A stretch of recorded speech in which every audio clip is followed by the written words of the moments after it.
guys, welcome to my mini vlog. Hello good morning everyone. यो चाहिँ मेरो घर जाँदाखेरिको होइन बराइनदेखि नेपालसम्मको यात्रा होइन। यो चाहिँ खाना दिएको थियो होइन हामीलाई ब्रेकफास्ट। अनि म चाहिँ त्यो भिडियो हेर्दाखेरि चाहिँ रेकर्ड गर्दै थिएँ, आफै तर्सेको क्या त्यहाँ मान्छेले यस्तो हेरेको देखेर क्या। अनि खानेकुरा के छ भनेर हेर्दाखेरि पानी बिस्कुट दिइरहेको थियो। बाहिरको भ्यू चाहिँ एकदम खतरा आइरहेको थियो। मेरो मोबाइलले जुम गर्नु खोजेको भएन। अनि म चाहिँ दही खाएँ। दही लाइफमा अब दही खाँदैन थियो। त्यहाँनिर चाहिँ अब भोकाले नै होला मिठो भएको क्या। यो चाहिँ दुबईको एयरपोर्टमा घुम्दैछु। हिरो नि पल्टेर म दुबई एयरपोर्ट पुरा सेयर गर्दैछु होइन, घुम्दैछु टक्कसँगले। म चाहिँ एक्लै गएको थिएँ। अनि साथीहरू पनि थिएन, यसो यताउति हेऱ्यो होइन। झन् हाम्रो प्लेन मिस भएको क्या। एकातिरबाट जाने रहेछ अर्को ठाउँमा गएर हाम्रो टोलीहरू चाहिँ पर्खिरहेको थियो। एयरपोर्टमा भेटेको साथीहरू थियो। अनि त्यहाँ दुईजना आन्टी हुनुहुन्थ्यो अनि दुई तिनजना भाइहरू थियो। अनि चाहिँ म वेटिङमा छु। वेटिङमा बस्दाखेरि चाहिँ बोर लागेर यसो भिडियो बनाउँदै बसेको क्या। अनि फेरि दुबईबाट प्लेन चढ्यो। मेरो चाहिँ वेटिङ धेरै थिएन, 2 घन्टाको मात्रै थियो। अनि प्लेन उड्यो। कत्रो रहेछ क्या दुबईको एयरपोर्ट त। छक्क भएको। अनि त्यो चेप्टालीको देखेर चाहिँ डर लाग्यो कि मलाई यस्तो गरेर जुम गर्दै थियो ला। अन्त अब नेपालतिर कति प्लेनहरू खस्छन् त लाग्यो, बिग्रेको प्लेन रहेछ कि क्या भनेर डर लाग्यो क्या। तर चाहिँ अब सेफ मजाले नै पुग्यो। अनि 3.5 घन्टा समथिङ 4 घन्टै लाग्दो रहेछ होइन। दुबईदेखि चाहिँ नेपाल जानुको लागि यता माउन्टेनहरू देखिरहेको थियो होइन। माउन्टेन त होइन हुसै लागिरहेको थियो माउन्टेनमा देख्छु होइन। मलाई चाहिँ एकदम बोर फिल गरेर क्लिक गर्नु भनेर चाहिँ भिडियो जुन मैले कन्टिन्यू गरेँ होइन। अब बराइनदेखि घरसम्मको एउटा त्यो बनाउन भनेर।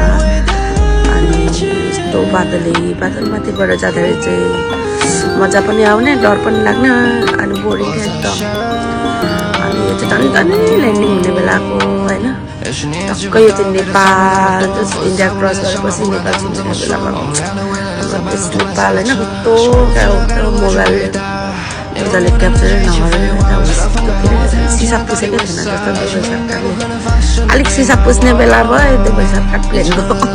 मेरो भिडियो राम्रो आएन होइन। टक्क बादल पुरा घाम देखिरहेको थियो। कस्तो खुसी भयो क्या। अब नेपाल केही सेकेन्डमा अब म नेपाल ल्यान्डिङ हुँदैछु अनि कति खुसी हुने क्या। अनि पुरा यता चाहिँ पाहाडहरू देखिरहेको थियो नेपालहरू छिरेपछि त होइन। क्या खुसी भएको कस्तो पाहाड बाटोहरू मैले पुरै फोकस गरेर जुम गरेर मैले भिडियो बनाउँदै थिएँ नि त। अब भिडियो राम्रो आउनु पर्यो नि त भनेर। अनि चाहिँ काठमाडौँ छेउको पाहाडहरूलाई टक्कसँगले काठमाडौँ देखियो क्या। खुसी भइरहेको म त।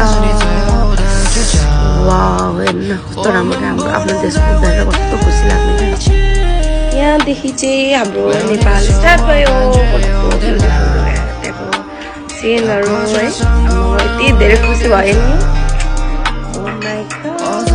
नेपाल पुरै काठमाडौँ बारी दुवैहरूलाई ठुलो चाहियो हाम्रो नेपालमा।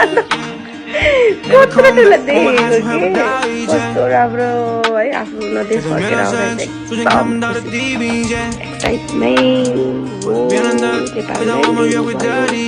नेपाल आइपुग्यो। टक्क लगाएर चाहिँ नेपालको झन्डा देखेर कति खुसी भयो। आफ्नो देश फर्किनुको मजै फाल्टो छ नि।